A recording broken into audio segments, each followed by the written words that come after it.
السلام علیکم، کیا حال ہے؟ ہوپ ٹھیک ہوں گے، خیر سے ہوں گے، خوش ہوں گے۔ الحمدللہ ہم بھی بالکل ٹھیک ہے۔ بچے چلے گئے تھے اسکول اور ہم اپنا ناشتہ پانی کر کے تھوڑی سی گروسری ختم ہو گئی تھی تو وہ لینے نکلے ہیں۔ ایسے تو ہم منتھلی یا پھر ویکلی کر لیتے ہیں، لیکن اگر کوئی چیز ختم ہو گئی تو پھر اس پہ بھی کوئی پابندی نہیں ہے کہ آپ لا نہیں سکتے۔ تو اصل میں چیز لینا تھا مجھ کو، رات میں بچوں نے کہا ہے پیزا بنانے کے لیے، تو بس وہی لینے کے لیے ہم آئے ہوئے تھے۔ ہمارے یہاں ہوتا ہے پرائس مارٹ، جو مطلب بلک میں آپ کو سامان اگر چاہیے ہوتا ہے تو یہاں سے لیا جاتا ہے، تھوڑا ریزنیبل پرائس ہو جاتا ہے۔ اگر آپ ایسا چھوٹا چھوٹا لینے جائیں گے تو یہاں پر اچھا پرائس میں مل جاتا ہے۔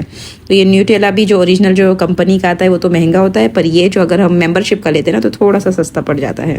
آج کل دنیا داری میں ہماری صبح سے رات ہو جا رہی ہے دنیا کے کاموں میں، اور ٹائم کہاں ختم ہو جا رہا ہے پتہ بھی نہیں چل رہا، اور زندگی میں سکون ہی نہیں ہے۔ مطلب بھاگ رہے ہیں، دوڑ رہے ہیں، لیکن سکون والی زندگی نہیں ہے۔ اچھا، ہم ایسا سوچتے ہیں کہ شاید پیسے والوں کی زندگی میں سکون ہوگا، تو ایسا کچھ بھی نہیں ہوتا ہے۔ پیسہ ہونا نہیں ہونا سکون کو ڈیفائن کرتا ہی نہیں ہے۔ سکون تو کچھ اور چیزوں سے آتی ہے۔ ہاں، پیسہ آپ کو خوشی دے سکتا ہے اور وہ بھی وقتی ہوتی ہے، سکون تو الگ ہی ہے جو آپ کے دل کو، دماغ کو، روح کو سکون پہنچائے، وہ سب چیزیں پیسوں سے آتی نہیں ہے۔ تو چلے پھر ڈسکس کرتے ہیں کہ کن چیزوں سے ہماری زندگیوں میں سکون آ سکتا ہے۔ اس میں سب سے پہلے تو حلال چیزوں میں، اللہ نے حلال میں سکون رکھا ہے، چاہے پھر وہ حلال رشتہ ہو، حلال نکاح ہو، حلال کھانا ہو، حلال کمائی ہو۔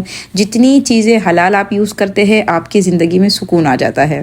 ہم کسی کا پیسہ کھائے ناجائز طریقے سے، چاہے دھوکہ دے کر ہو، چاہے ہڑپ کر ہو، کسی بھی طریقے سے ناجائز پیسہ کھا رہے ہیں، اور پھر ہم یہ سوچتے ہیں کہ ہماری زندگی سکون والی گزرے گی، تو یہ ہماری بھول ہے۔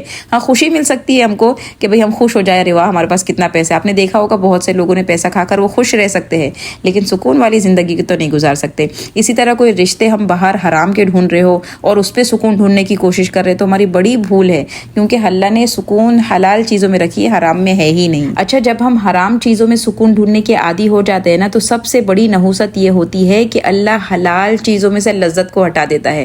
اب یعنی آپ کو حلال رشتے میں مزہ ہی نہیں آ رہا ہوتا، حلال پیسہ اچھا ہی نہیں لگ رہا ہوتا، حرام کھانے کی اتنی عادت ہو جاتی ہے۔ تو دو میں سے کوئی ایک چیز رہ سکتی ہے، حرام ہے مطلب سکون نہیں ہے۔ دوسرا یہ کہ اپنے آپ کو اچھا سمجھنا، اپنے آپ کو نیک سمجھنا، اور سامنے والے کو، دوسرے کو برا سمجھنا اور ان میں برائیاں نکالتے رہنا۔ دیکھیں، شیطان نے بھی یہی کہا تھا کہ انا خیر منہ، میں اس سے اچھا ہوں۔ جب اس نے اپنے آپ کو اچھا سمجھا، حضرت آدم کو برا سمجھا، اس کا سکون اس وقت سے چلا گیا ہے، ابھی تک واپس نہیں آیا ہے۔ اور ہم سب اپنے آپ کو بڑا اچھا ہی سمجھ رہے ہوتے ہیں، خاص کر دین کے معاملے میں، نیکیوں کے معاملے میں۔ ہم بولتے ہیں ہم اتنی تو نماز پڑھ لیتے ہیں، وہ تو اتنا بھی نہیں پڑھتا، ہم اتنا تو پردہ کر لیتے ہیں، وہ تو اتنا بھی نہیں کرتا۔ یعنی اپنے آپ کو آپ اچھا سمجھ رہے ہو، سامنے والے میں برائی نکال رہے ہو، تو یہ شیطان کی عادت ہے، بھولنا نہیں ہم کو۔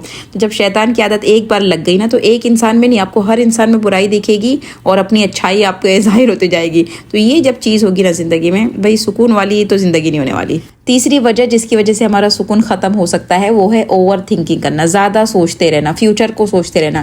دیکھیے، فیوچر کو سوچنا کوئی غلط بات نہیں ہے، فیوچر کے لیے محنت کرنا، اس کی تیاری کرنا بہت اچھی بات ہے۔ اگر فیوچر کا نہیں سوچیں گے تو جنت کی انسان تیاری کیسے کر سکتا ہے، جہنم سے بچ کیسے کر سکتا ہے؟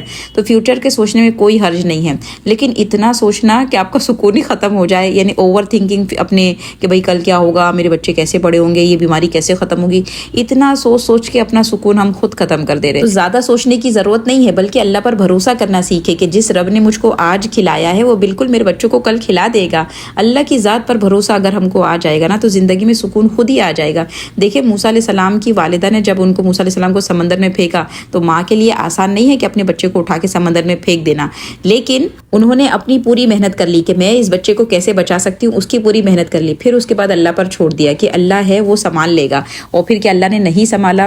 فرعون نے جس وجہ سے بچوں کو مار دیا کرتا تھا کہ ایک لڑکا ہوگا جو اس کی حکومت کو ختم کر دے گا، اللہ پہ جب ان کی امی نے بھروسہ کیا تو اللہ نے اسی فرعون کے گھر میں موسیٰ علیہ السلام کی پرورش کر کے بتلا دیا۔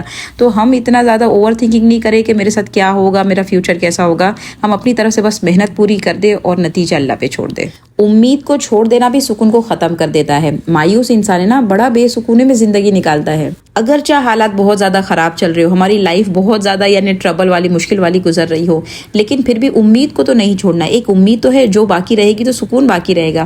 دیکھیں نا، حضرت زکریا نے آخر تک امید نہیں چھوڑی، اور پھر جب دعا مانگتے ہیں تو پھر کیا کہتے ہیں کہ اللہ انک سمیع الدعاء، کہ آپ تو دعاؤں کو سننے والے ہیں, آپ بھی مجھ کو اولاد دے دو. اتنے بڑھاپے میں جا کے بھی امید نہیں چھوڑ رہے ہیں, اور ہم 1-2 مہینے میں یا 1-2 دن میں امید چھوڑ دیتے ہیں کہ نہیں یہ تو کچھ نہیں ہونے والا, یہ تو نہیں سدھرنے والا, میرے حالات تو نہیں بدلنے والے. تو حضرت زکریا قرآن ہم کو سکھا رہا ہے کہ امید نہیں چھوڑنا ہے. جب انسان امید کو پکڑ کے رکھتا ہے تو اس کا سکون بھی باقی رہتا ہے. اور سب سے بڑی وجہ, اگر ہم کو اپنی زندگی میں سکون چاہیے تو ہم دوسروں کی زندگی میں سکون دینے والے بن جائیں. بھائی کسی کو ایسے الفاظ نہیں بولے جس کی وجہ سے اس کا سکون چلے جا رہا ہے, کسی کے ساتھ ایسا کام نہیں کرے کہ اس کی زندگی میں پریشانی ہو رہی ہے.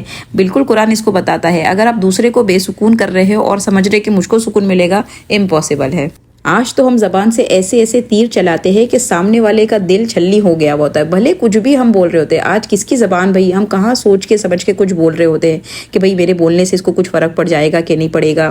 میرا ایک جملہ, ہم کسی کا پرسنل سوال پوچھ لیتے ہیں کہ یہ کیسا ہے وہ کیسا ہے, جس کی وجہ سے اس کی رات کی نیند اڑ گئی بھی ہوتی ہے. اور اب تو سوشل میڈیا کا دور ہے, چلے آپ زبان سے نہیں بول سکتے تو آپ کمنٹ میں لکھ دیں گے, کچھ بھی آ کے کمنٹ میں لکھ دینے کا. بولے آپ کوئی دیکھ رہا ہے کہ ہم کون ہے کون نہیں ہے, بھائی اللہ تو دیکھ رہا ہے نا.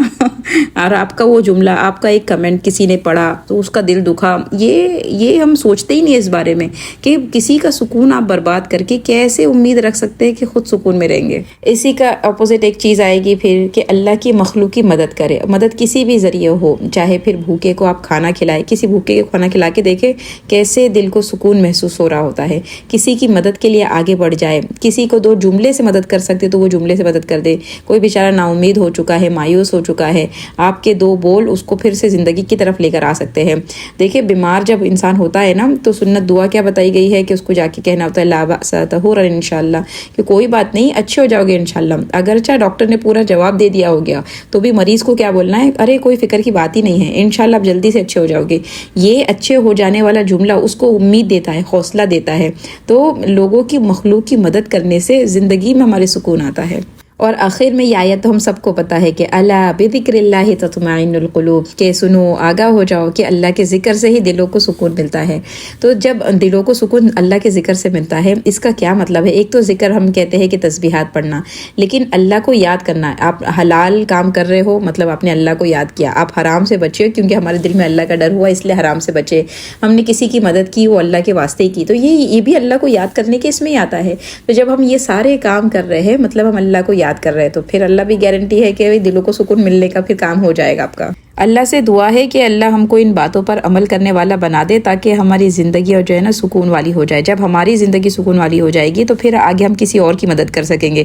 ہم خود بے چین رہ کے کسی کی مدد کیسے کر پائیں گے. اچھا ہو گیا ہے دوپہر کا ٹائم, یہ سرٹیفکیٹ اور رزلٹ ہے جو میرے پاس ہے تو وہ میں رکھ کے لے کے جا رہی ہوں. بیٹھ کے سگنیچر وغیرہ کرنا ہے میں نے, تو سوچا مدرسے میں کر لوں گی.